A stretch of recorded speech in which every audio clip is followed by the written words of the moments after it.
এখন আমরা ভর্তা বানানোর আয়োজন তৈরি করেছি এতক্ষণ। এখন ভর্তাগুলো রেডি করব একের পর এক।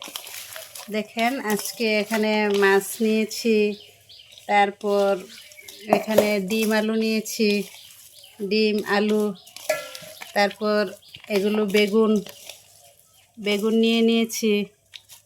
এগুলো এখন একে একে ভর্তাগুলো তৈরি করব। প্রথমে পেঁয়াজটাকে মিশিয়ে নিয়েছে ভালো করে। এখন মরিচগুলো দিয়ে ধনিয়া পাতাটা দিয়ে ঠিক ভালো করে মেখে নেবে। এই যে দেখেন আমার মরিচ পেঁয়াজটা মাখা হয়ে গিয়েছে, এখন সাথে ধনিয়া পাতা দিয়ে মেখে নিচ্ছে। এখন আমি পেঁয়াজগুলো এক সাইড রেখে তারপর যা যা বানাবো একের পর এক মিশিয়ে নেব। প্রথমে আমি বেগুনটাকে দিয়ে শুরু করছি। এই তো আমার বেগুন দেওয়া হয়ে গেছে, তাতে সামান্য পেঁয়াজ মরিচের মশলা মিশিয়ে ভর্তাটা আমি তৈরি করে নিলাম, আর একটু তাতে সামান্য সরিষা তেল দিয়ে নিলাম। এই তো আমার বেগুন ভর্তা রেডি হয়ে গিয়েছে। এখন আমি মাছের ভর্তাটা তৈরি করে নিব। দেখেন মাছের ভর্তাটা তৈরি করে নিচ্ছে। তাতে সামান্য আলু দিব আমি মাছের ভর্তাটাতে। 1 ঘন্টা আলু নিয়ে নিয়েছি এবং একটু সরিষা তেল ঢেলে দেব। খাঁটি সরিষা তেল দিয়ে ভর্তা বানালে ভর্তা খাওয়ার স্বাদই আলাদা হয়। এই তো আমার মাছের ভর্তাটা রেডি হয়ে গিয়েছে। আপনারা কে কে ভর্তা পছন্দ? তারপরে দেখেন আমি আলুর ভর্তাটা রেডি করে নেব। আমার ছোট ছেলে আলুর ভর্তা খেতে অনেক পছন্দ করে, ওর জন্য আলুর ভর্তাটা তৈরি করলাম। দেখেন এতে আমি একটু সরিষা তেল দিয়ে নিব। আলুর ভর্তাতে সরিষা তেল খুব মানায়, তাই আমি সরিষা তেল দিয়ে নিচ্ছি। এই যে দেখেন আমার আলুর ভর্তা তৈরি হয়ে গিয়েছে অনেক সুন্দরভাবে। এখন আমি এটা উঠিয়ে ডিমের ভর্তাটা তৈরি হবে। এখানে মশলা মাখানো আছে, সাথে ডিমটা দিয়ে মাখিয়ে নিব ভালোভাবে।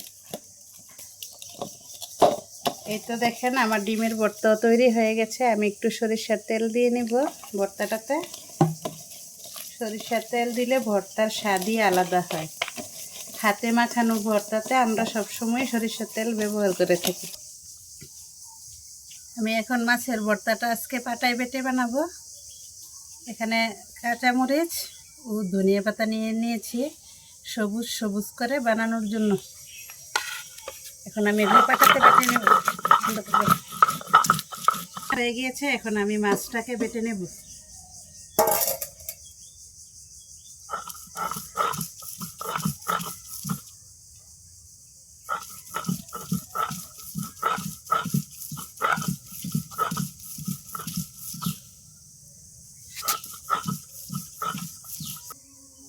লবণটা নিয়ে নেব।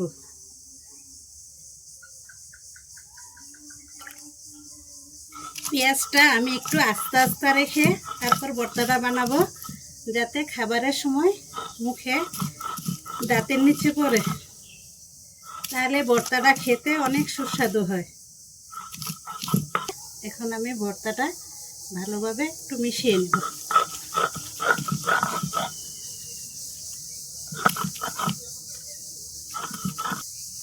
এই তো আমার মাছের ভর্তাটা তৈরি হয়ে গিয়েছে। এখন এটা আমি বাটিতে তুলে নেব। এখন আমি এখানে ঝিঙ্গা তেলে নিয়েছিলাম কড়াইতে করে, এগুলোর ভর্তা বানাবো। কাঁচামরিচ ও ধনিয়া পাতাটাকে আগে বেটে নিচ্ছি। ঝিঙ্গাগুলোর সাথে দিয়ে ভালোভাবে বেটে নেব। এখন আমি পেঁয়াজটা দিয়ে ভালোভাবে ভর্তাটা তৈরি করে নেব। ঢেঁড়স নিয়ে নিয়েছিলাম, ঢেঁড়সের ভর্তাগুলো তৈরি করব। কাঁচামরিচ ও ধনিয়া পাতাটা আমি ভালো করে বেটে নিয়ে তারপর ঢেঁড়সটাকে পাটায় বেটে নেব। ঢেঁড়স ভর্তা আমরা হাতে করেও খাই, কিন্তু আজকে আমি পাটায় তৈরি করতেছি। আমি এখন ঢেঁড়সগুলো বেটে নেব। পেঁয়াজটা দিয়ে ভর্তাটা মিশিয়ে আমি উঠিয়ে নেব। এই তো আমার ঢেঁড়স ভর্তা তৈরি হয়ে গিয়েছে। এখন এটা আমি বাটিতে উঠিয়ে নেব।